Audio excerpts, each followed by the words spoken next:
Toshiba photocopy মেশিনে call for service C449 লেখা আসলে করণীয় কি তা এই ভিডিওতে দেখানো হবে। ভিডিওটি শুরু থেকে শেষ পর্যন্ত দেখুন, সমস্যাটি সমাধান করতে পারবেন নিজেই।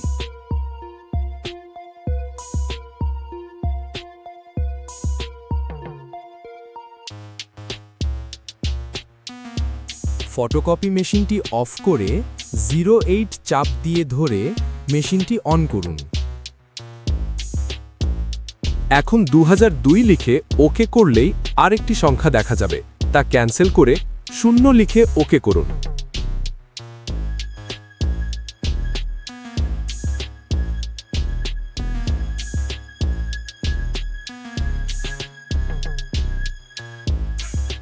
এখন ফটোকপি মেশিনটি অফ করে পুনরায় চালু করলে আপনার সমস্যাটি সমাধান হয়ে যাবে।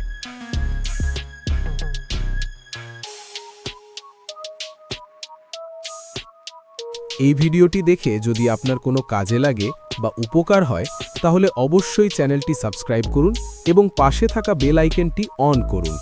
ধন্যবাদ।